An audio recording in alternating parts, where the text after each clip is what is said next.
So first off, we actually have a small change in the order. We're going to hear from John Flaherty. If you remember yesterday, we heard from Scott Wolf, who's Executive Director of GrowSmart, Rhode Island, and John Flaherty is Director of Research and Communications. And I'm sure he will tell you more about what he's done, but he's done work on transportation and economic development. He's served on a number of committees about economic development and transportation. I don't want to steal too much of... I don't know, do you want to introduce? We'll wait. Okay. Okay, great. All right, well, thank you very much. Let me just open this up. A tough place to watch them out. Yeah.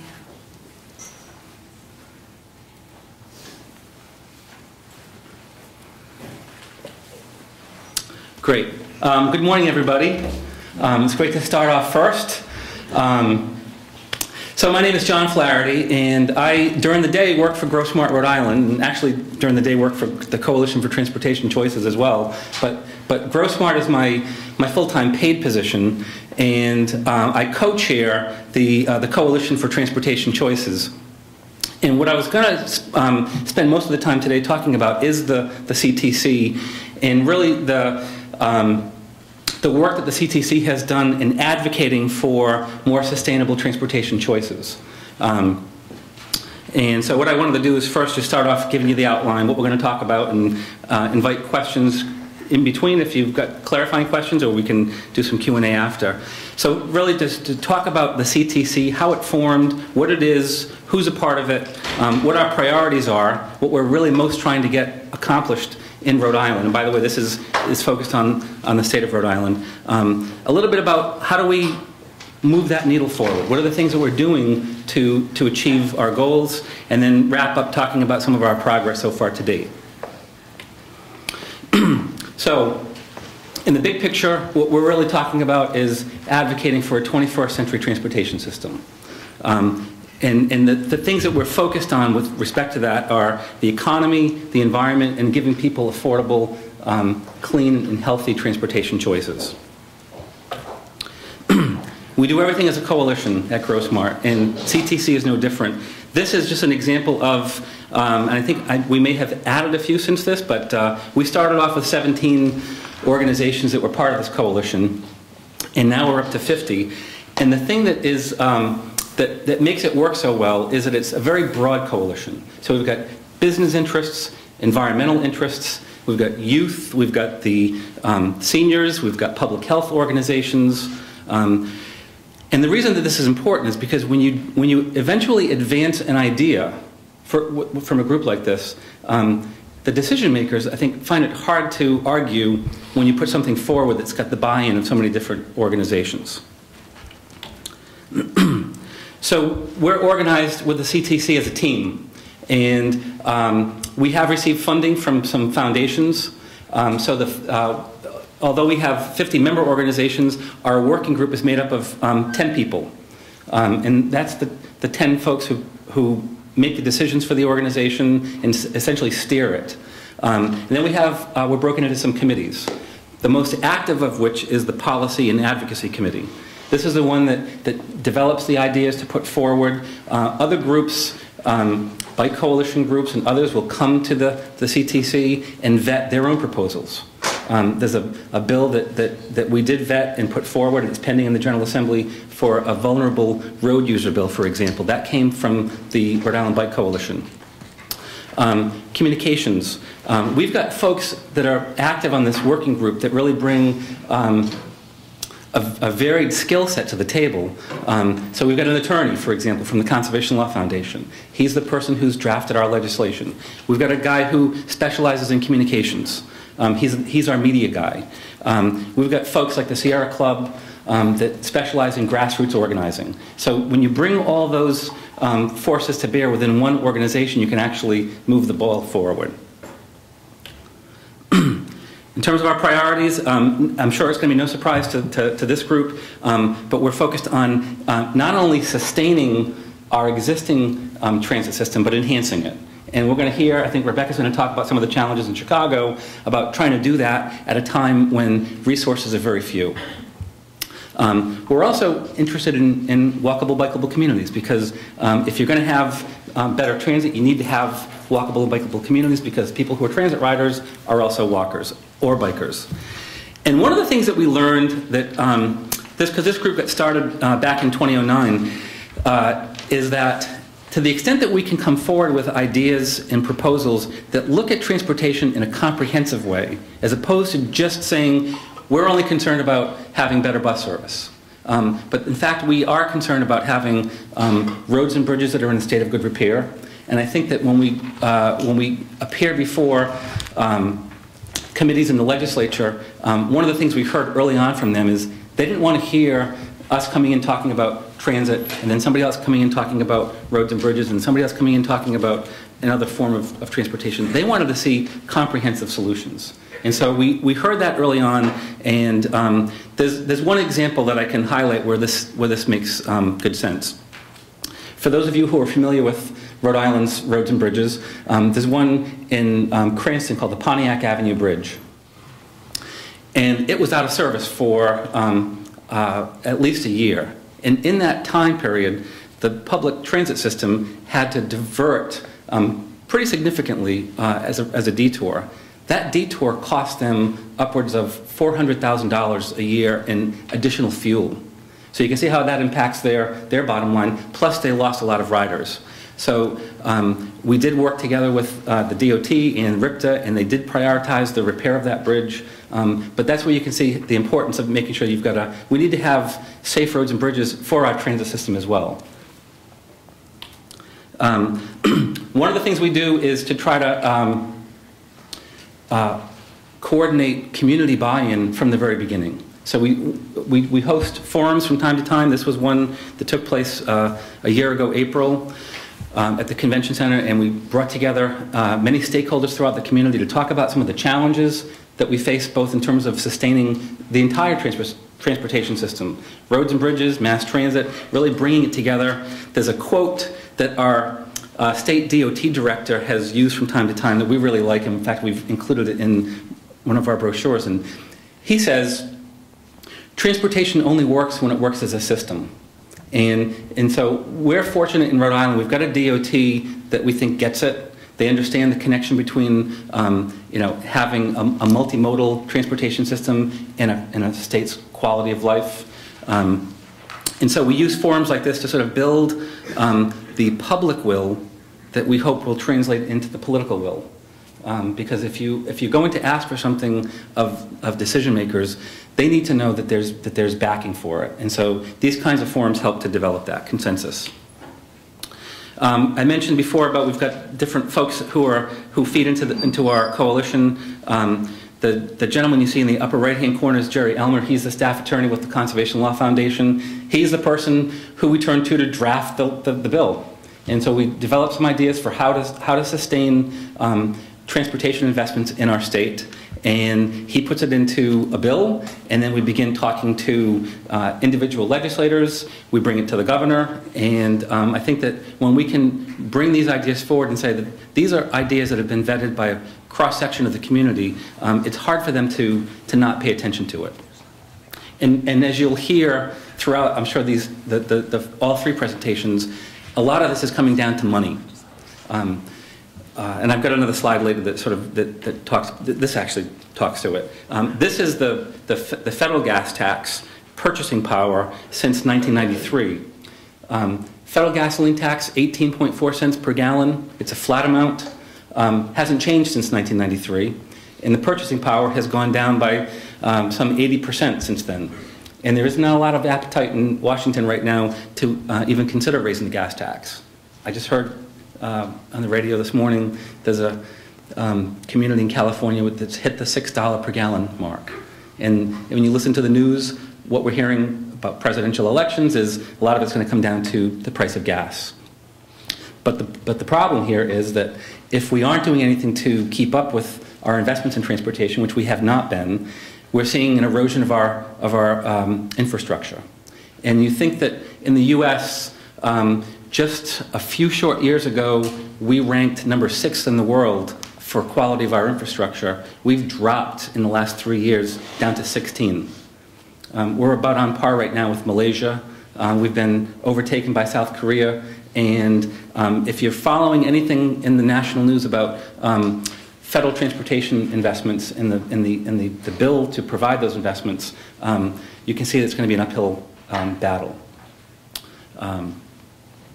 which just makes it more challenging for those of us who are trying to advance transportation choices. One of the other things that we've done is to get people engaged. We've got the folks from the Sierra Club and from Audubon who have been able to help rally the troops.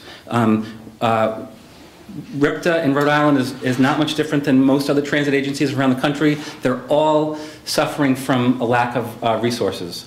Because if you think about how many transit agencies are funded, primarily through, at least in Rhode Island's case, the gas tax, it's a flat amount of tax per gallon of gas. And we've got a national energy policy which is in direct conflict with our national transportation policy, meaning that we want to encourage more fuel-efficient cars. We want to encourage the conversion to electric vehicles. And because of the economy, people are also driving less because the cost of gas has gone up. When they purchase less gasoline, it generates less tax revenue that supports the transit system at the very time when transit is most in demand. And in Rhode Island, and I won't speak for the other places, but our demand for public transit has continued to increase over this last decade. Just this last year alone, it increased another 8.5%. So people want to use it. And it's only going to be a more viable solution for more people if it's convenient, if it's attractive, if there's a frequency, if it gets you where you need to go when you need to get there. And if it doesn't satisfy those things, it doesn't remain a viable option for more people. So we've faced service cutbacks in Rhode Island year after year. We've had 3 fare increases over the last 5 years. We're right now among the highest in the nation. A fare is $2 in Rhode Island on the RIPTA system. And so there's not much more that can be moved up. And everything's getting squeezed, and it comes down to how we invest. So a lot of folks turned out for these service cut hearings, and people rallied, and it was covered in the media. And I think that a lot of our elected officials begin to realize that this is an issue of economic development. And if we cut service, we may be cutting off, not maybe, will be cutting off people getting access to jobs, particularly second and third shift. So it became a real issue in Rhode Island. At the same time, we are helping to shape a vision for the future of transit in Rhode Island. It seems sort of hard because people say, well, you got all these great ideas in this 5-year strategic plan, but you can't even maintain the basic service. How are you going to possibly enhance the service? And that has been the challenge, and that's why we have put forward a bill that we feel will actually provide the resources necessary to maintain the system, but not only maintain it, also enhance it. One of the elements of that is a proposal for a streetcar in Providence.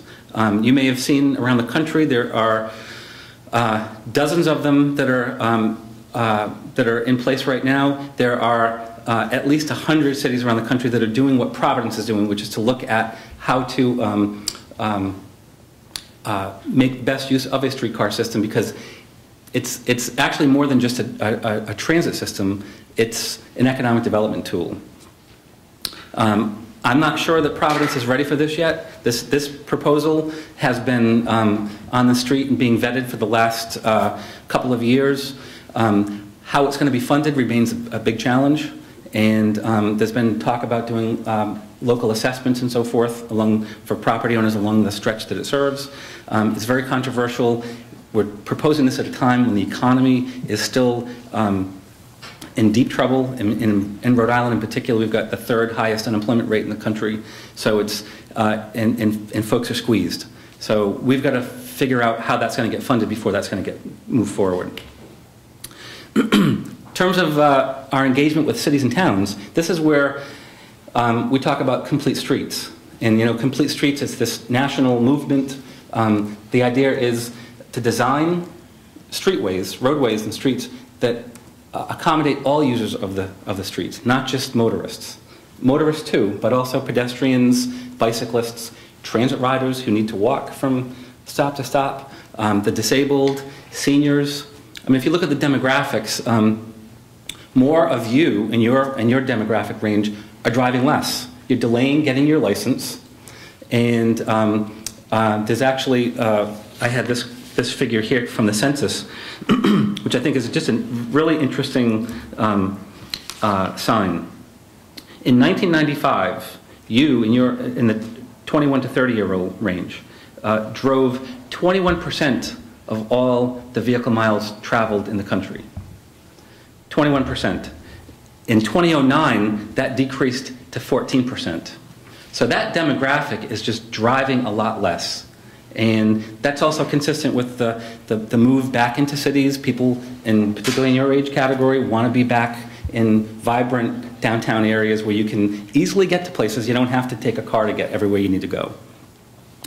So we've been working with individual municipalities in Rhode Island, presenting to their city and town councils this concept of complete streets and why it's important. And we now have 8 of those municipalities that have passed resolutions supporting the concept of complete streets. That in and of itself isn't going to fix everything, but it's a step in the right direction. This is a sign that this is important to us. We've got another 8 that are on deck that are about to pass them. Once a community passes a resolution, we provide them with this fairly new manual. It's put out by the ITE, which is the Institute for Transportation Engineers, and the CNU, the Congress for the New Urbanism, and it's essentially a manual for how to implement complete streets. Very technical, but we provide it to the municipal engineers, and we've been working with our state DOT to adopt it as standard operating procedure for the state, so that when they put out a contract for a road construction project, that they are using this as the resource to point the contractors to, say, these are the things we want you to follow and incorporate. There's only one other state, I believe, that has adopted it as standard operating procedure so far, and that's Texas. And then finally, it's about getting the younger people engaged in this. I mean, these are the folks who are going to be making decisions in the future, and so we have programs that we do through the CTC.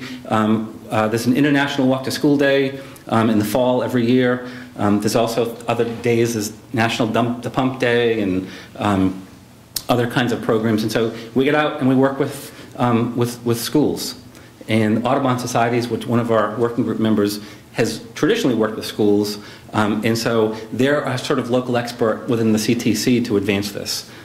This past year, we had 28 schools that participated, which from the previous year, I think it was something that was in the single digits. So it's about building momentum, because when the kids come out and they're all excited about being able to walk to school, but they bring the parents along, the parents realize, oh, yeah, that's right, when I was a kid, I used to walk to school too, and who does anymore?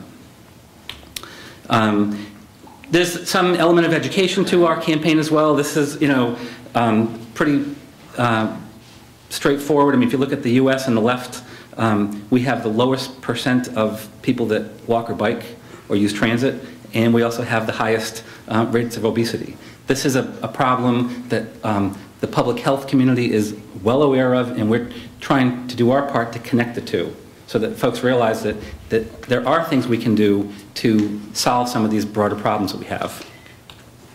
And then communications. We need to get out there. We need to make sure that we're in the news about this. We write op-eds. We take any interview that we can get. We show up at public hearings where transportation issues are going to be discussed, and we make sure that our position is stated. And we've been getting more and more of these lately, so that's good. And I think that, again, this is about building the public will that would lead to the political will for the changes that we're asking for. And then we do a weekly e-news. This goes out to about 900 people. If you want to get it and you're not getting it, that's where you can sign up at rictc.org.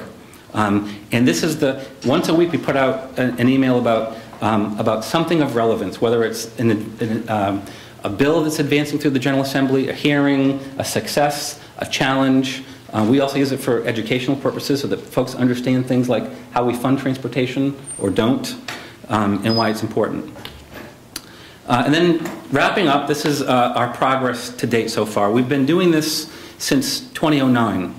That's when we formed. It was actually, I'll just give you the short version. The Rhode Island Foundation, community foundation here in Rhode Island, wanted to bring environmental groups together who are working on similar issues to work together as a team.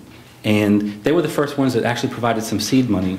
And for anybody who's worked before in a coalition, you get a number of different organizations. If folks aren't getting necessarily paid for that work, it's the first thing that's going to drop off their schedule if they are getting pressed from different sides. In this case, the folks who serve on that working group are all getting a stipend that's related to the level of work that they're contributing to this group.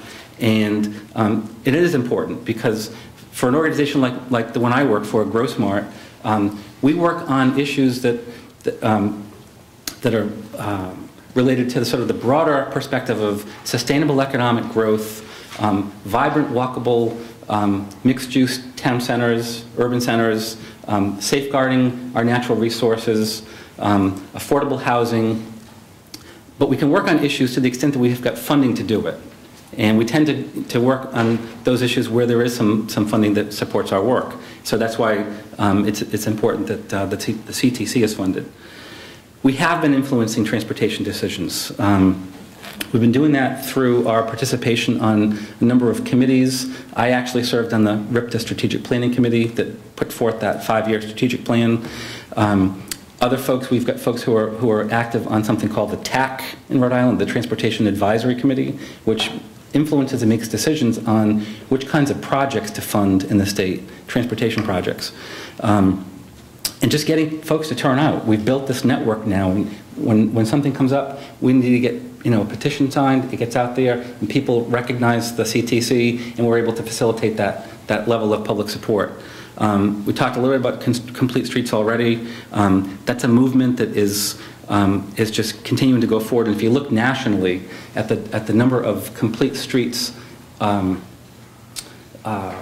ordinances or policies nationally, you'll see that it really turned up like in 2008, 2009. That's when across the country, cities and towns and states were really embracing this concept. So it's, again, I keep coming back to this, building the public will to achieve the political will.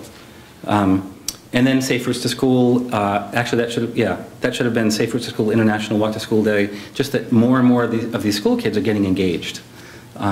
And that all speaks well for where we're going in terms of decision making as we look at what's happening at the federal level. There was a proposal maybe 3 weeks ago that came out of the House that would have made transit completely ineligible for federal gas tax funding.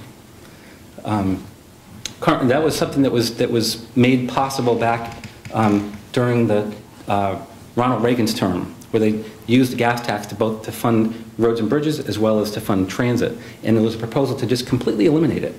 And I'm happy to say that that's been defeated. And we're on our 8th extension right now of the federal transportation funding bill. And we're hopeful that when it gets resolved, it's probably going to be another extension, but when it ultimately gets resolved, we're hopeful that there's going to be dedicated funding and recognize the importance of funding transportation modes other than just vehicles, private vehicles. So with that, there's many tough decisions ahead, and we just encourage you to remain engaged, and if you haven't yet signed up for the CTC newsletter, to do so. So I don't know how you wanted to proceed in terms of clarifying questions, or if you wanted to go into the next presentation and then do questions at the very end. Okay, great. Thanks.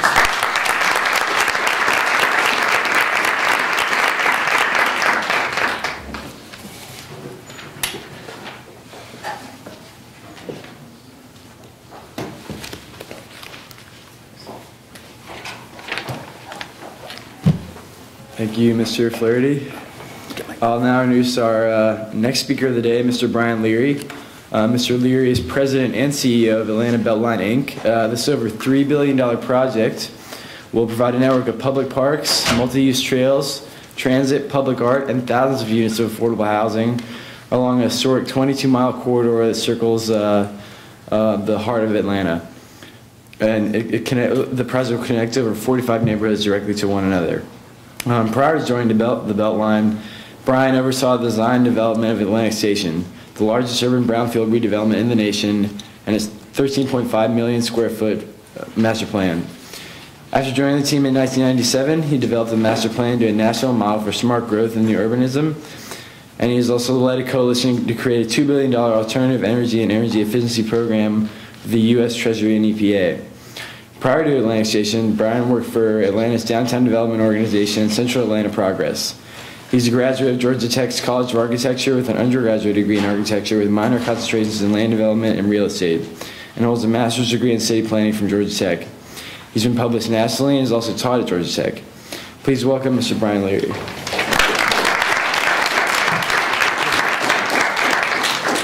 Well, I also want to thank the students for being here this morning, because kind of in a reverse metaphor for dog years, it's really like 6 a.m. for them, I'm sure, on a Saturday morning.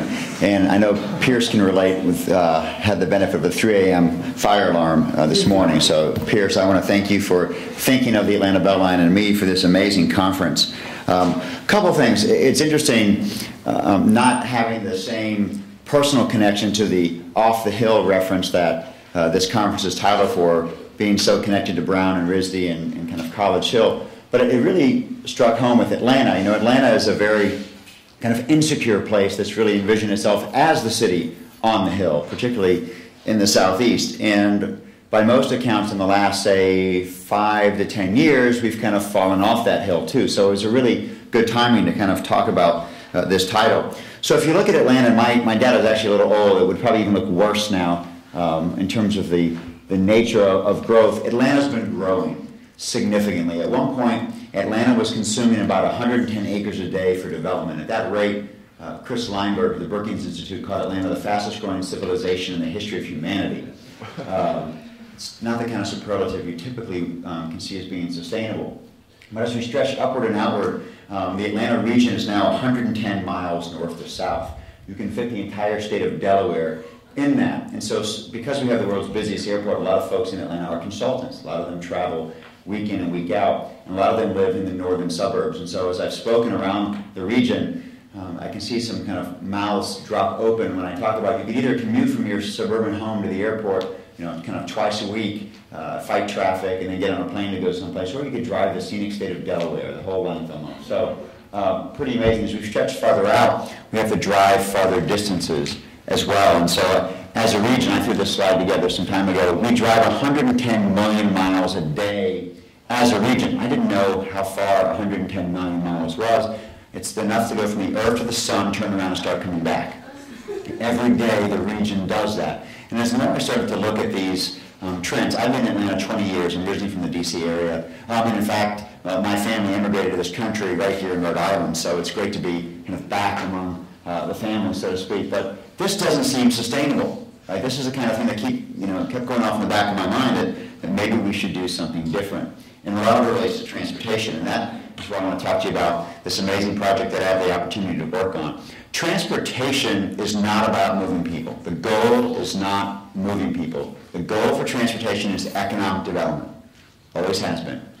Right? The railroads at the turn of the 20th century made all their money, not necessarily because they could charge what they wanted and the market would bear for moving goods and people across the country. They were given a mile on either side of the railroad of land by the federal government, so they would actually build the railroad. That economic development that occurred after that is what padded those coffers of the railroads early on. And so moving people isn't the goal. Economic development is. Moving people is a means. And we've seen in Atlanta, similar to what you're seeing here in Rhode Island, is that when you don't have options, it becomes a problem. Now, it's interesting hearing John talk about kind of the declining value of the gas tax and issues at the state level. The state of Georgia actually prohibits funding for transit from the state's gas tax. It's actually a constitutional prohibition. It can only be used for roads and bridges, so we're still dealing with that. So the Atlanta Beltline is kind of a simple idea. I want the students to hear in the room is that the Atlanta Beltline, which is the biggest thing Atlanta has really ever had going on for it, came out of a graduate student's thesis. He needed to create a paper to get out of college. He came up with the idea and then got a job, and now we're doing it. And so what is the Atlanta Beltline? So 100 years ago, the city of Atlanta didn't have a 22-lane interstate running through the middle of it. We actually have one now, if you've been there. That interstate is known as the Downtown Connector. All 22 lanes of asphalt are usually covered in cars, sometimes barely moving. I don't call it the Downtown Connector myself, I call it the Downtown Disconnector, because if you know the city, the story of cities and the history of cities when the interstates kind of came through the cities, they generally went where people couldn't stop them and displace a lot of people. In this case in Atlanta, it's typically poor black neighborhoods. But the Downtown Disconnector didn't exist 100 years ago from an Atlanta perspective. 100 years ago, Atlanta had 33 railroads fighting for space in one of 2 stations downtown. Interesting enough, the private sector, the market, responded to the inefficiencies of the system by building 4 separate bypasses around that downtown congestion. Privately funded, privately built, privately operated and maintained. And it basically was about a 22-mile loop around the city. Now, it fully is within the city and actually represents 4 separate belt lines that I'll show you. But the graduate student's thesis, Ryan Gravel is the author. He said, let's reconnect those. Let's focus on that latent infrastructure that is barely being used and sew it back together to reconnect transit. His simple idea to begin with was transit. Take out freight rail lines that kind of course through the city. You can see where it's sitting here. This is our MARTA heavy rail system. Again, I mentioned Atlanta's kind of city on a hill view is generally kind of fueled out of a sense of insecurity. So in the 60s and early 70s, Atlanta didn't think it could be a big city without a subway. Right? It didn't have a traffic congestion problem, or it hadn't built a transit-oriented development in terms of place. But there was a competition at the federal level to award 3 new subway systems in this country. The first city that won was Washington, D.C. They got Metro. The second city or region that won was the Bay Area. They got BART. The third city that won was actually Seattle, but King County voters declined to pass a 1-penny sales tax in support of transit, and Atlanta was the first runner-up. And so we ended up buying basically the MARTA system. It's been in place for about 40 years, but in many ways, it's never met the expectations of the folks who were supportive of it, because Atlanta is a place that really grew up after World War II. It grew up behind the wheel of an automobile, and it grew up at about 45 miles an hour. So we're still dealing with some of the disconnections between the place we built and the system that's put in place. But nonetheless, it's the 9th busiest transit system in the country.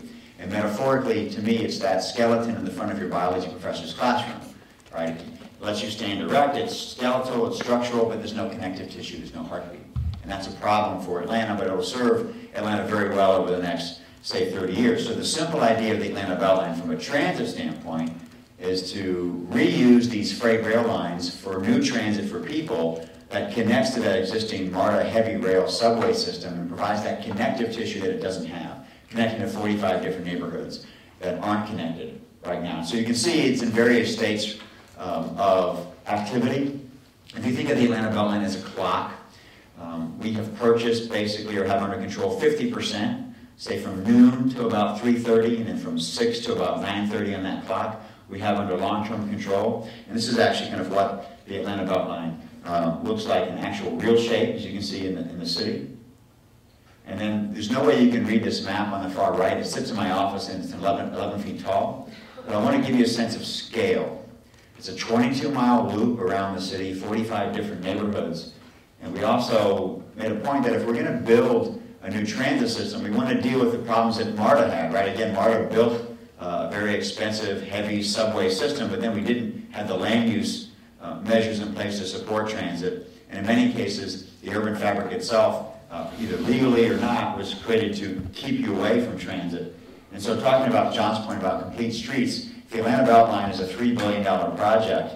About $600 million of that is complete streets. And so on either side of that 22-mile loop, which, by the way, if I can use my mouse, there's this green sliver right here moving around the city. That's the Atlanta Beltline, that old freight rail corridor, which, by the way, is 70 to 200 feet wide. So it gives us quite a lot of opportunity to do stuff within that corridor. But the graded shaded area on either side represents our master planning area. We master planned 16,000 acres in the city of Atlanta to basically upzone all of that property to be transit supportive, and then also identify disconnections in that urban fabric where we have incomplete streets. So for instance, Pierce is from Atlanta. Pierce lives, I'm not going to point your house out, Pierce, sorry, I don't know exactly where it's at. But he lives over here in the northeast, not too far from a neighborhood called Virginia Highland. So if we had a transit station in that neighborhood, but we have 10 blocks with no sidewalks, it's really tough to kind of communicate to families and people that you should be riding transit and getting out of your car when you don't have a safe way to get there. So that's one of the big things that we're doing. But I mentioned that this is kind of an evolutionary idea. It started just for transit, but it's evolved. So first was the idea of connecting these old 4 freight rail lines with transit, but as I mentioned, it's a 70 to 200 foot wide corridor. So that corridor itself represents 400 acres of first brownfield redevelopment, but also a linear park. And then in partnership with the Trust for Public Land and Alexander Garvin, we commissioned a study called the Emerald Necklace, and now we're actually adding 1,300 acres of brand new parks as well. The city's one of the most underparked cities in the country. We're not even in the top 35 of parks per person. And that's not going to get any better because our footprint is constrained. Years ago, Race decided that the city of Atlanta's footprint would be fairly small. But population is increasing, so that we're always going to be working against that one. So 1,300 acres of new parks adds 40% to the city's parks portfolio. This 33 miles of trails should be updated. We're going to be close to 40 miles of new multi-use trails. That takes us 45 neighborhoods that are going to be directly connected to transit and adds, basically up to 60 neighborhoods that will be connected via trails and transit. Affordable housing is really the third leg of the stool. If the Atlanta Beltline is a three-legged stool, transit is one of those. It's the most technical, the most expensive, the least flexible. The second is parks and trails. The stuff that we're able to do now. We can do parks and trails at much more affordable means than transit. And then affordable housing, which has to kind of be developed in parallel to the improvements we're making. It not only does it include new affordable housing, both for sale and for rent, but so vital is maintaining affordable housing that's in place. And so through that, we've created the first ever citywide Atlanta Community Land Trust. That's a whole other kind of discussion to talk about when the title isn't transportation, it's housing. But environmental cleanup as well, we have 1,100 acres of brownfield to deal with. Top left-hand corner is actually the corridor itself, 70 to 200 feet wide, so you can see we're designing it right now. And then filling in that space, we'll be able to put transit, trails, art, housing, etc. And so we've been busy. One of the things, he's a very controversial figure. I'm sure you've studied him if you're a student in this program, and Robert Moses. And while he said a lot of things that upset a lot of people, he said one thing that made sense to me is that if you're brave enough to put a stake in the ground, very few are brave enough to pull it out. And that was a challenge for the Atlanta Beltline because it's been a vision for 10 years, but it's only so long can you get people buying into renderings and enthusiasm. And so in the last 2.5 years, we've been very thoughtful and deliberate about building the Atlanta Beltline in pieces. And so again, this is that 70 to 200 foot wide corridor. By the way, I'll show you in a second, that brick building at the top of the screen is a 2 million square foot Sears Roebuck catalog fulfillment center and department store. 9 of those were built around the country. Blue Cross Blue Shield is in the one in Boston. Starbucks is headquartered in the one in Seattle. They're in Minneapolis, they're in Texas. And so they're all designed by the same architect. It's a 2 million square foot building that basically was empty.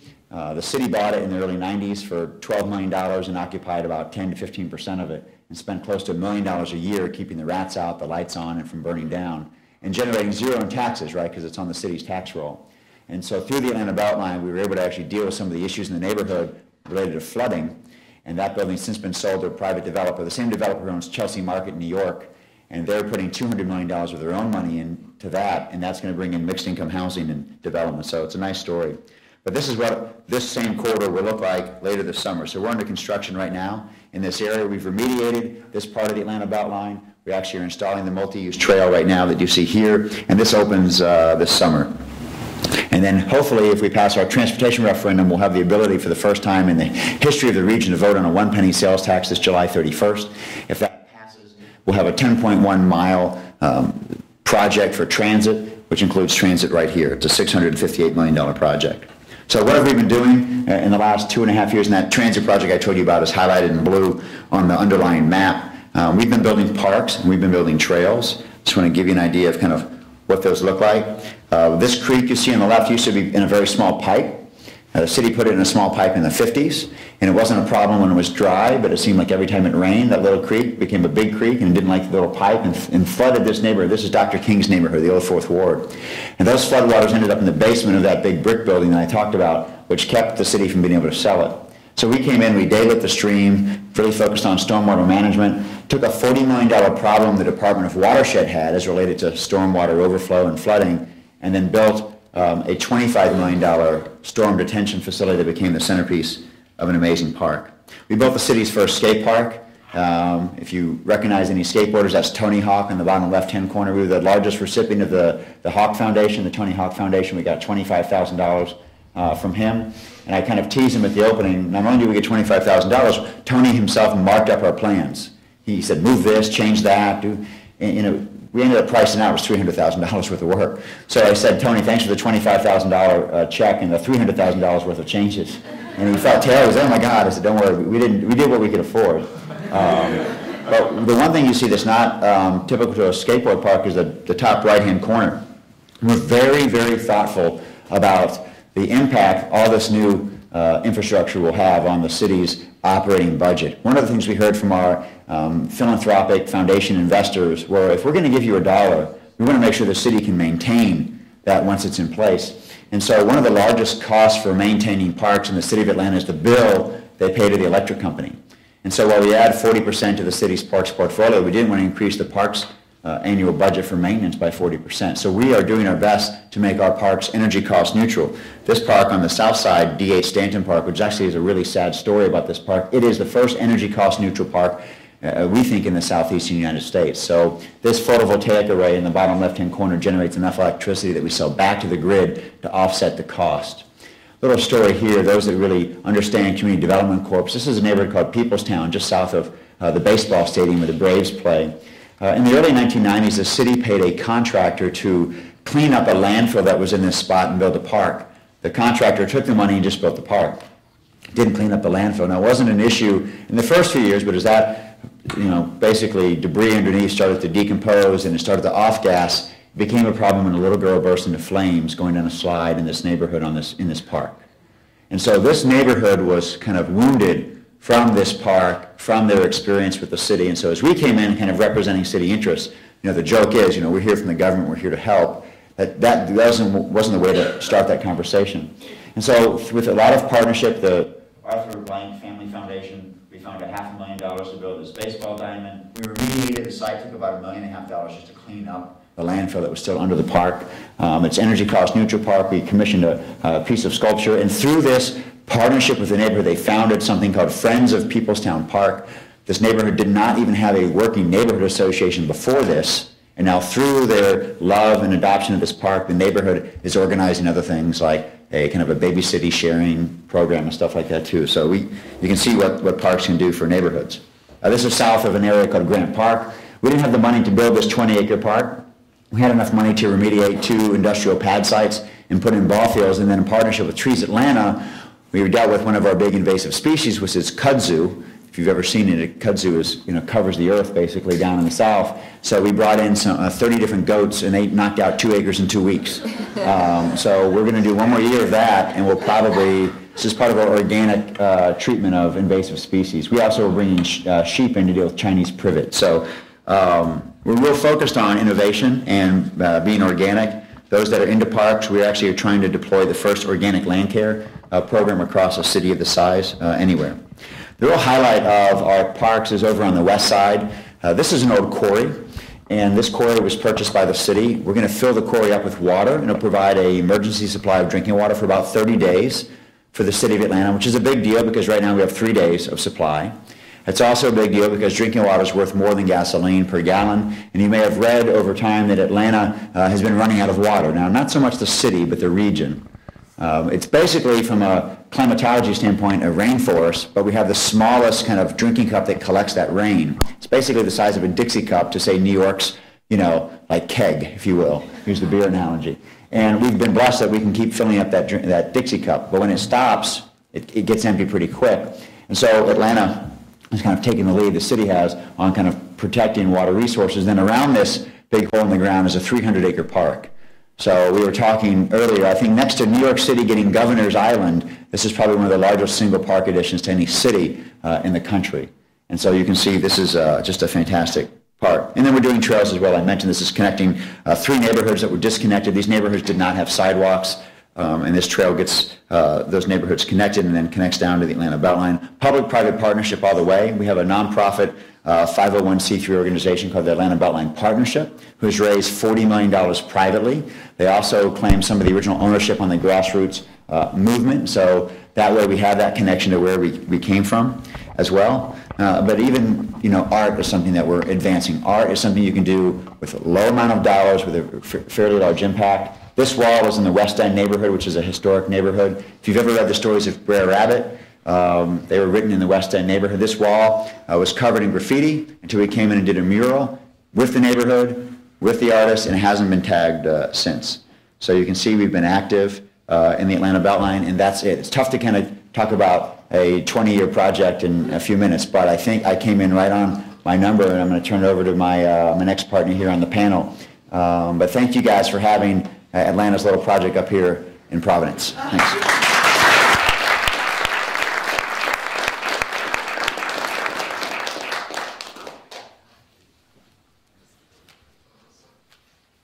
Next up is Rebekah Scheinfeld, who's a 1997 graduate of Brown's Urban Studies program. Right now she works as Chief Planning Officer at the Chicago Transit Authority, and she can probably tell you more about her job than I can, but it involves overseeing capital projects, new transit projects, any range of grant money from different levels of government to study projects, I imagine. And actually, I guess I would say, on a personal note, I visited Chicago 5.5 years ago, and I saw a lot of the, I think Chicago faces a lot of issues that cities across the country face. And transportation, the big thing is sort of old infrastructure, and so that means infrastructure that's not in a state of good repair, means infrastructure that doesn't meet today's capacity needs, means infrastructure that was built for different travel patterns. So I know when I went, they were involved in a major overhaul of the Brown line, which is one of their rapid transit lines. I know they have a bunch of, or had, may still have a bunch of slow zones on the rail system where trains have to slow down because I think tracks are in really bad condition. I know they've been talking about the idea of having a circle line to connect some of the neighborhoods outside of the downtown because they have more people, traveling between those neighborhoods than maybe they had 100 years ago. I don't know how that's progressed, but she can probably tell you. So, here she is. Thank you, Greg. Let's just get this.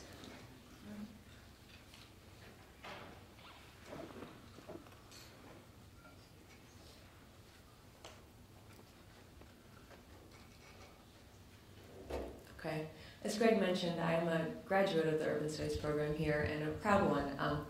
It was a great start to a career that I've been pleased to have so far in urban development. And before we dive into my work in Chicago, I wanted to just encourage all the students in the room about the great opportunities that you'll have as a graduate of the program.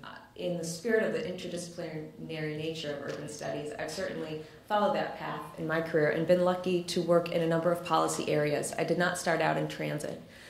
Coming out of Brown, I actually moved to New York and worked for the Parks Department for the city, and got a start there and really started to understand the nature of the operating needs of an agency that large, 28,000 acres of parkland in New York City. I'm sure there's some people in the room that grew up there and have a sense of the variety and vastness of that network.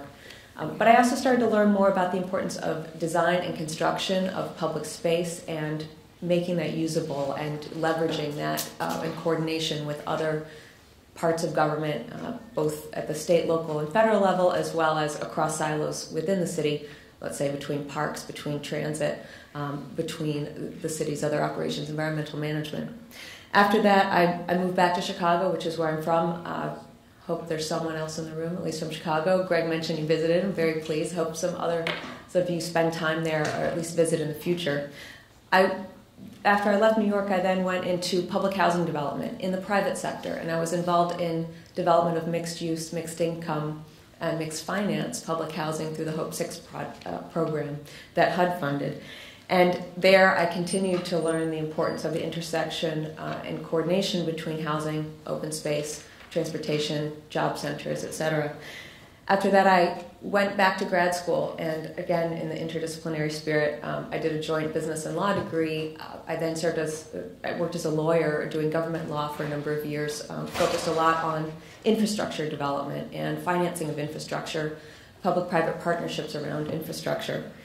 Now I'm part of the new mayoral administration. You might have heard we changed mayors in Chicago after 26 years under the leadership of Mayor Daley. Ron Emanuel is our new mayor, and he essentially controls the Chicago Transit Authority through his appointment power of the board. The Transit Authority in Chicago is actually separate. It's not a department of the city, and there are appointees on the board from the governor and the mayor.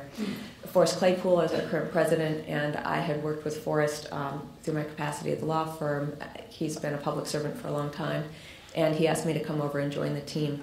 And so I've been lucky enough to move into the position of Chief Planning Officer there, and it's really built on a number of my experiences, my work experiences, my academic experiences to date.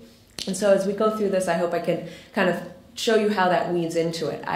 I did not have a conventional path to transit. On the other hand, I think you should all be encouraged that all of these different policy areas are interrelated, and you learn a lot both from moving between policy areas and between the public and the private sector. And I think it's very important to have exposure to both perspectives, because given the financial constraints of government today, we're not going to do anything without those types of partnerships. I also am pleased that the Doug is alive and well here. When we was here, we were trying to revive it, and to see what you've been able to do with this conference is really a testament to the strength of the students in the program, and I hope to see that continue. And I would encourage you to continue to develop the alumni network. I think when I was here, that's something that we didn't have a strong handle on, and it's your greatest resource. And just from your first job out of school as well as throughout, I think we have a potential to really have a more vibrant alumni community from the program across the country, and I do my part if I can. So, jumping in. Why CTA matters. CTA is the second largest transit system in the nation, second to New York. Chicago has been ranked recently as the most congested region in the country. Brian may have his own stories about Atlanta, and you can cut the numbers one way or another, but estimates are that it costs about $10 billion almost in fuel and lost time for people commuting in congested traffic and other means. The estimate is that without a robust transit network, which Chicago has a fairly robust network, that would increase by $2.3 billion more. So we're already saving some time and money on fuel costs, but it's not enough. The CTA offers service 24 hours a day on several of its lines. We offer service every day of the year, on holidays as well. Annually, we have about 530 million trips taken on the system, and this is both bus and rail. And we offer service 24 hours to 2 airports, which is unique. No other city in the nation has that transit link of direct service to the airport. And we've had ridership growth consistently over the last 10 years. And this is despite service cuts as recently as 2010. John mentioned the struggles with funding, and I'm going to dive deeper into that. And so CTA has had its share over the years of fare increases and service cuts. Our rail fare now is actually $2.25, so we are one of the highest in the nation. Bus is $2, and we are currently considering whether we need to raise it even higher. Here's more of a specific look at our budget, and I think it is really important for people to understand that money matters. Plans and visions are really important to guide us, but we're not going to get there unless you understand how the system is funded and what those constraints are.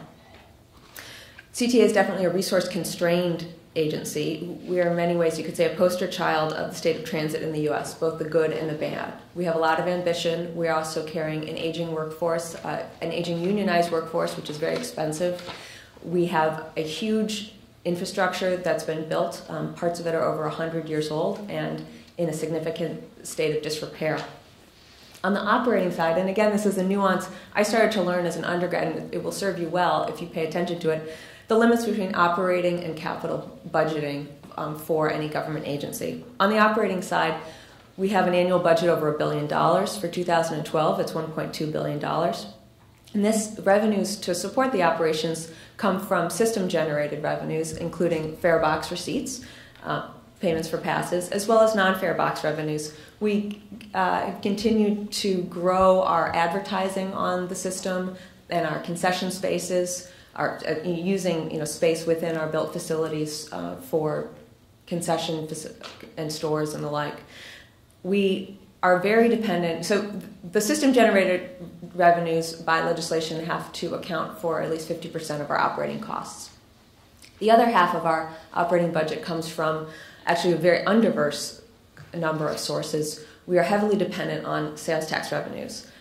Picking up on some of the early presentations, we don't have any money from gas tax at the local or the state level.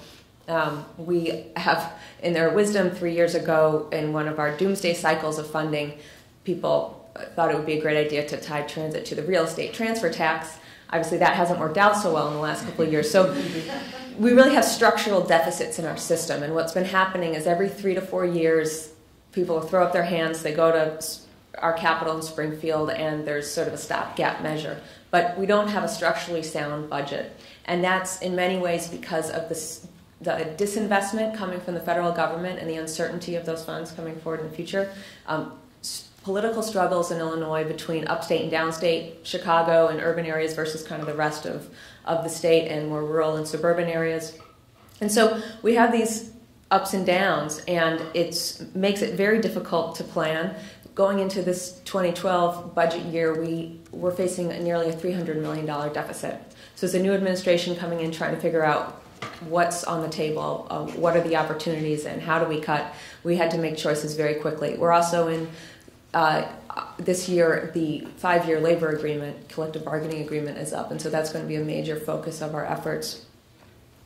On the capital side, we have $3 billion, but that's for 5 years.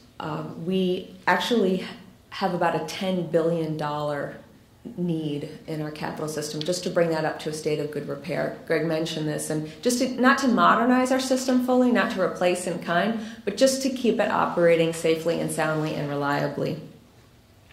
So a big part of that disinvestment is because we have a very unpredictable source of capital funding. John talked some about the transit reauthorization bills that are coming through. We rely heavily on our federal funding, both the formula funds we get as well as our discretionary competitive grants that we receive. But that's very much up in the air, and Washington is not getting its act together anytime soon. We really don't expect to see some certainty on that until after the election. And at best, we're hoping for at least current funding levels to be maintained. We're not very optimistic about radical increases, although we encourage you all to get involved in organizing behind it, but just looking at the political reality of it, we're hoping to hold on to what we can. We get some money from the state, but it's been very unpredictable. We didn't receive any state money for capital funding between, I'll hurry up here, 92 and 2002 and 2009. Recently, we received almost $900 million. So we are trying to spend that very quickly. But again, pushing a lot of money through the system. There's only so many projects you can do at one time. So we're trying to balance that. Here's some choice photos. This isn't a very photo-heavy presentation, but I hope this one will catch your attention. This is an example of some of our viaducts on the North Red Line. I'll be showing you some more images of that later. The North Red Line is over 100 years old. You can see the significant deterioration. This is what we're just trying to keep going every day, and God willing, no bridges fall down. I think if you talk to folks around the country, that's very much the state of this country's infrastructure, and it's a very sorry state, but we're doing what we can with the best of it. About 38% of our stations, of the 143 rail stations on our system, are past their useful life. This is certainly a good example. 36% of those are not accessible to the disabled. So not only are they sort of deteriorating, but they don't meet the community needs.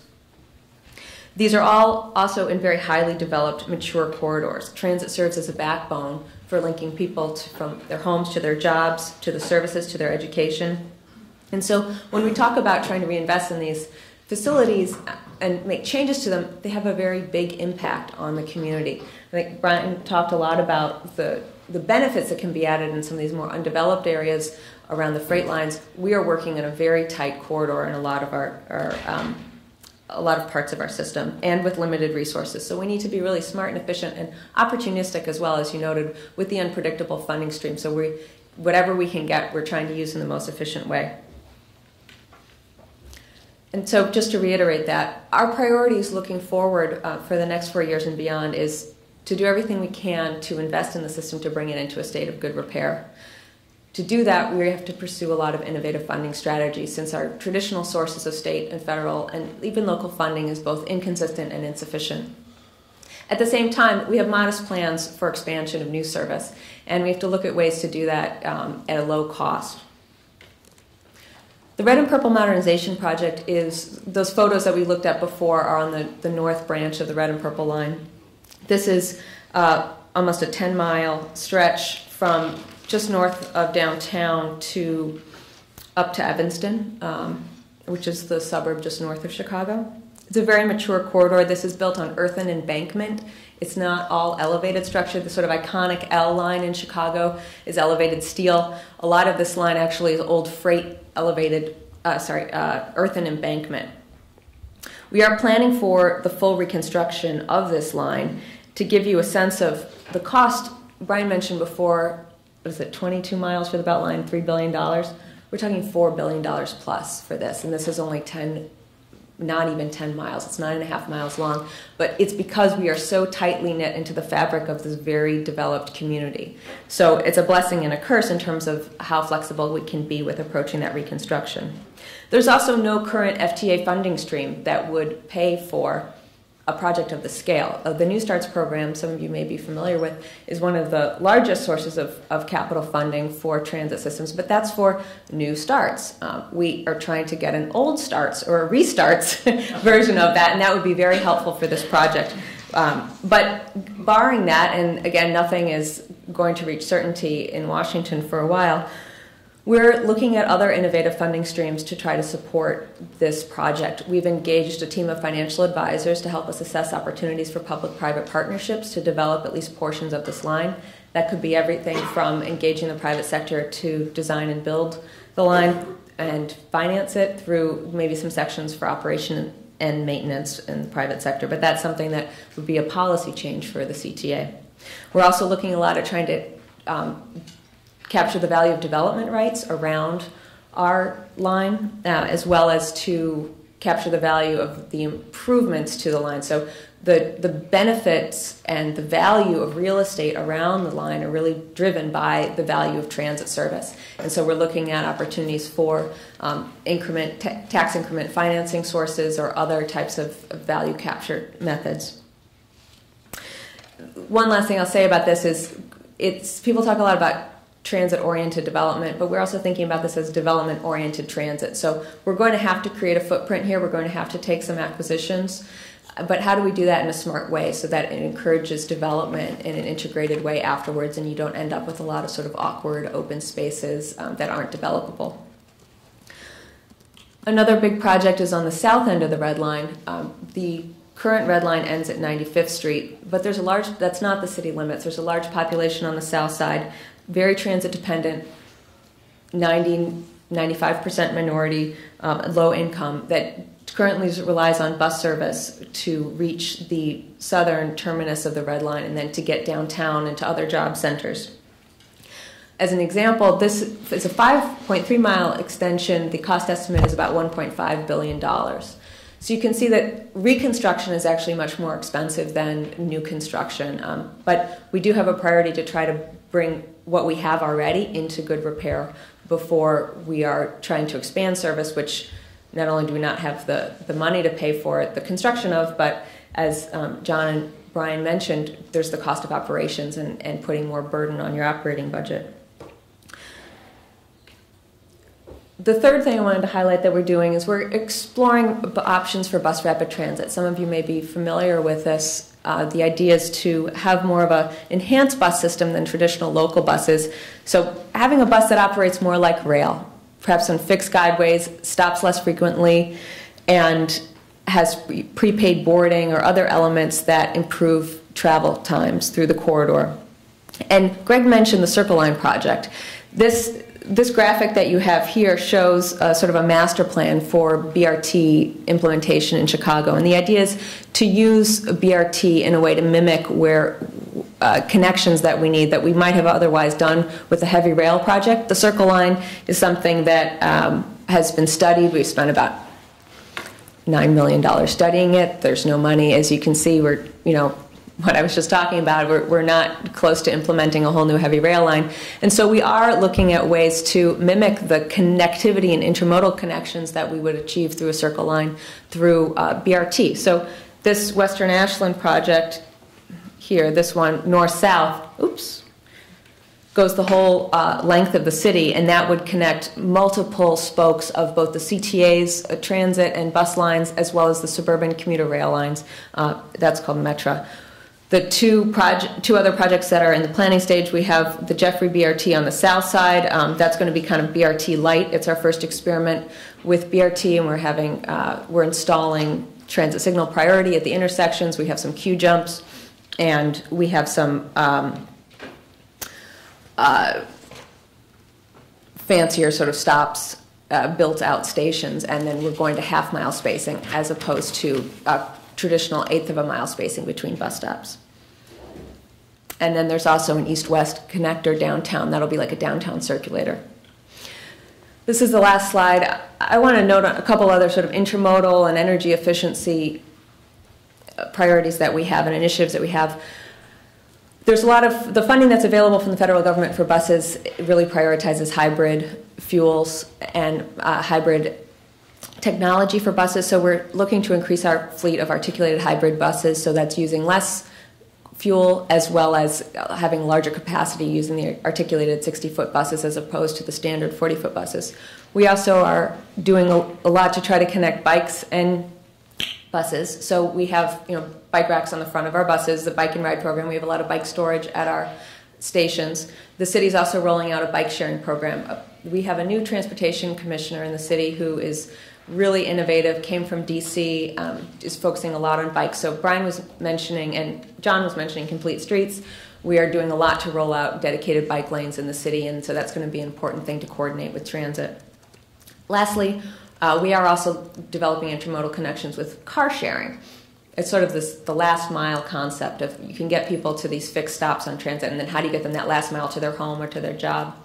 We have partnerships with Zipcar as well as the local nonprofit car sharing service iGo in Chicago. They have spots at a number of our stations. We also have a joint fare card with iGo, and we've recently started to install some solar-powered electric vehicle charging stations. The last thing I'll say here too is we are currently designing a new fare payment system, and that will be all contactless, and you can use your credit card, or you'll have any of these sort of open standards chips, the near-field communications chips that are going into people's phones, Google Wallet, all of that. You'll be able to use that on our system. So that's another partnership actually with the private sector. It's being financed privately as basically like a service contract to CTA. But that will blow open the opportunities for using the same method of payment for all these different transit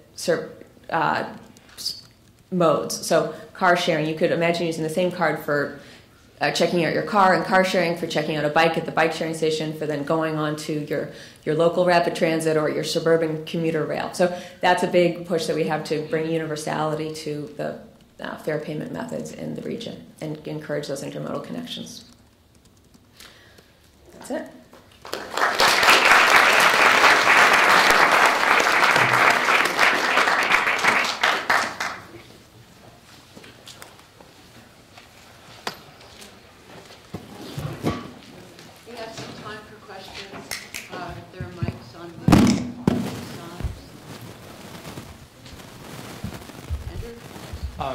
Hi, I'm actually from Washington, D.C., so I could connect with a lot of what you all said. But I was wondering, each of you mentioned that to get ridership, you really have to sort of have a really long period of outreach to sort of tell people that, this is there and try to sort of make it connected. I was wondering if there were any sort of specific methods of outreach that you found work really effectively or not in reaching out to let the community know about any transit changes coming their way? Let Rebekah answer that, or in DC, instead of outreach, you need to make the pain so great, you force people out of their cars to ride transit too. I'm saying make it so great, it ends up being so. We're actually, is this on? Okay. We're currently looking at ways to launch more campaigns around ridership to both bring awareness of options for and the benefits in terms of time travel and the cost savings. Part of that too is the transit benefits programs. That's another thing kind of in contention in Washington, but trying to get more employers to sign up so their employees can take advantage of pre-tax purchase of transit of their transit payments, so that really encourages transit. I think that's been effective, and we're trying to encourage the use in Chicago. We're talking about doing some innovative things like, do a commuter race, time people taking transit versus driving or other modes, and sort of show people the exact time travel benefits. I guess one of our complaints locally here is in our own transit agency will acknowledge that they're not very good at marketing. And I don't know what the answer is, but I know that what we're currently doing is not working. And anybody who just watches their morning news, it's all about the traffic report and where the tie-ups are, but never is there any mention of transit. And I think that it speaks what you just said, that it ends up being I think it ends up coming down to when it's too painful to take your car, that people look at the alternative. And it shouldn't be that way, and I wish we could do a better job with marketing, but I don't think we're there yet. The other thing, Washington, D.C. and Atlanta have the same technical system. I mean, literally the cars are the same. They were built in the same year. And Washington's invested and expanded in a much significant way that Atlanta hasn't. It's also built a place that supports it, and Atlanta hasn't. But to your guys' point, it's part of it is kind of giving people options, communicating those options. And in Washington, it's a viable, uplifting option. So many places, transit is in many ways considered pejorative. Kind of, you're a transit rider, which means you don't have access to personal mobility through a car. And we've got to kind of change that a little bit. I was really pleased to see that 21 to 30-year-olds are cut down their percentage of the trips by VMT by 30% over the last 10 years. That's great. So maybe we start kind of bringing transit into being more of an uplifting kind of experience, and marketing is part of that. So you should probably get up and go to a microphone. Protocol. Yeah. Protocol. So I'm George McCarthy from the Ford Foundation. Brian, I want to talk to you about interoperability between transit systems, because I know one of the big challenges you have in Atlanta is multiple county bus systems. You got MARTA, now you guys just got a Tiger grant to do a streetcar. And can you talk a little bit about the challenges of really kind of planning all these different systems at a regional level, and how you get the different entities that are responsible for these different things to figure it out, how to make them interoperable? And I know that you haven't actually got it solved, so you might want to tell us a little bit about what kind of challenges you've encountered so far. Right, it's interesting, George, thanks for the question. It's great seeing you. In fact, I was Rebekah and I were talking about this after dinner about governance and interoperability. Atlanta, as I mentioned, has grown prolifically over the last 30, 40 years. And the necessity of transit has been realized in right-of-center locations as well as left. So MARTA, when it got created, was only adopted by 2 counties, kind of the urban core counties. The rest of the counties in the Atlanta region actually voted it down. Now it's funny, some of those counties actually maintain board membership because of the way the state controls things, even though they weren't investing in the system. But as we've grown, as I mentioned, 110 miles north and south, suburban counties have started their own transit systems now. Now primarily bus or express bus. And so we've had this kind of challenge. We have this tension where downtown and midtown Atlanta are now kind of the collection points for 30 and 40 buses, as opposed to kind of tying into the system, the rail system at the edges, and bringing people into the exact same place. The buses actually drive past the last train station on the edge, come all the way into town, and drop people off at the in-town train station. It's kind of kind of crazy. So I think now as a region, from an interoperability standpoint, we are now realizing, particularly with the fact that we have a transportation referendum on the ballot this July 31st, that if it passes, you're talking about billions of dollars of new transit. So of the $7 billion or so that are on the project list, the state made the region identify the candidate. Basically, all the projects had to be identified. 52% of that project list is transit, so that's significant. And so we're being forced, kind of, with the stick approach, with understanding that we're going to be having the chance to eat the carrot, to come up with transit governance. And interoperability is so challenging because inherently our regional transit operations today have been parochial, and so we still have to, deal with, fears of people stealing TVs on transit. Which, by the way, I've never seen anyone with a flat panel on their lap on the train. So we still have to deal with that, and a lot of it comes down to race, and a lot of it comes down to socioeconomic history of Atlanta. But what we're seeing, thankfully, this is sometimes where maybe not sometimes, where the public's leading the politics on this. The polls of Atlantans are saying enough's enough, okay? Even the most Republican suburban enclaves are supportive of rail transit. And so, George, I didn't give you a good answer. The answer is the devil's going to be in the details. There is a bill out there talking about transit governance. It probably will not pass this session, but we've got some unique leadership now between the state and our governor and Mayor Kasim Reed, who was just on Meet the Press, if you saw him on Sunday last week, who is going to will us, again, with carrot and stick in hand, to kind of come up with a solution. I'm not used to using voice reinforcement, so I might think. So, Rebekah, you had mentioned in your expansion plans that you are going to have to take some property, and that has to be strategic. And that ties into a question I had about the Beltline project. Is you had mentioned that the original development was by private rail owners to get around the congestion. What is the ownership structure of the corridors? And I guess, and in all cases, how do you work out those property and takings issues? Sure, it's tough. Atlanta didn't exist as a city before it was a railroad hub. So the history of Atlanta is the fact that a railroad decided to drive a stake in the ground and be there. And the railroads do not hesitate to remind you of that fact, that, we were here before the city was. And that's a challenge. Anyone who's ever dealt with property issues on railroads know that they have unique protection at the federal level and some other things. Now, that being said, if you think of the Atlanta Beltline as a clock and say it's divided into 4 pieces, the noon to about 12:30 piece we purchased after a developer bought it from Norfolk Southern. So it's classic, and I can kind of do a little bit of Monday morning quarterback. The city of Atlanta unveiled this major new initiative. They were going to do everything they can to make it happen, but didn't have any of the land secured. And so a developer quickly snatched that up from Norfolk Southern and then sold it to the city at a pretty high rate. But then the real kicker is that that developer hadn't dealt anything with the abandonment issues associated with Norfolk Southern. And so when we bought it from the developer, we still had to deal with all these issues of kind of going through the Federal Railroad Administration and Norfolk Southern, and it was on their own timetable about taking out, one, they had the right to take out their tracks so they could use the steel, and they were going to try to leave all the creosote, soaked ties, but we kind of turned the screws on them to get that out of there. But so that was a challenge. But the rest of the corridor, let's say the 3:30 to 6 p.m. and the 9:30 back to the top of the clock, that's controlled by CSX.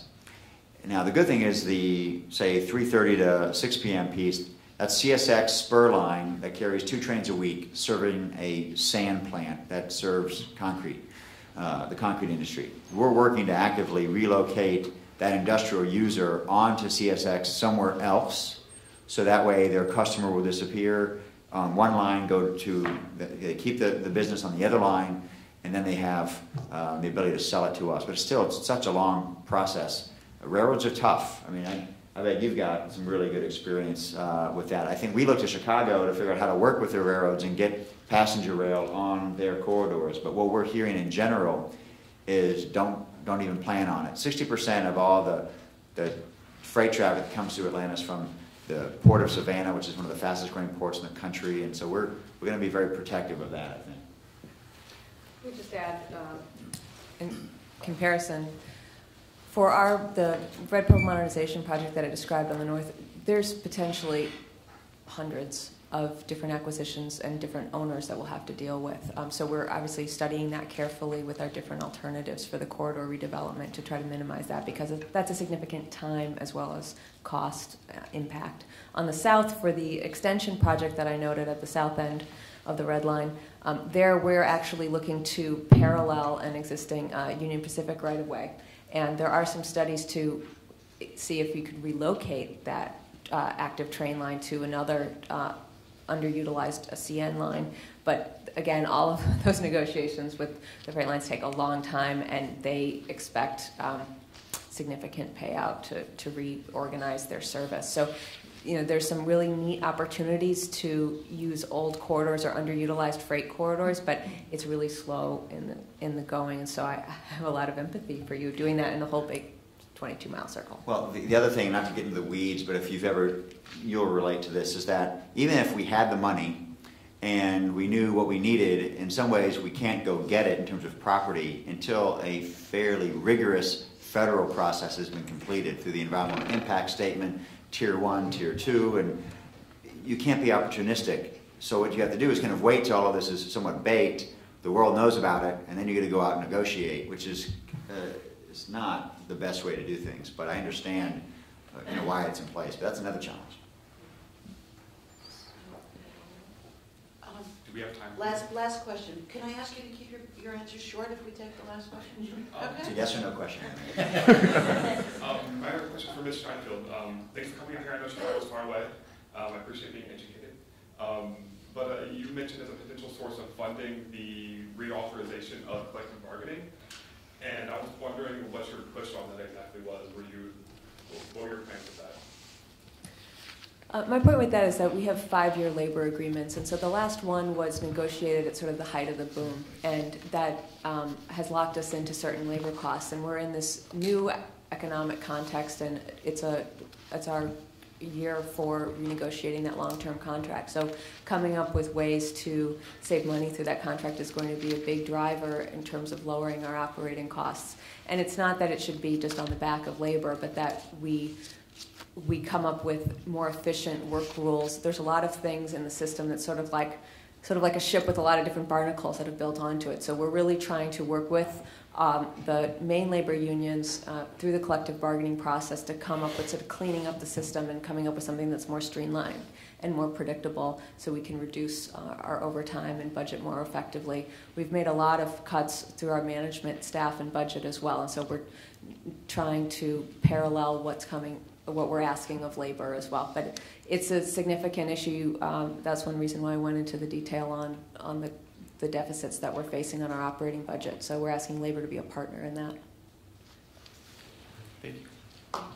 Thank you very much.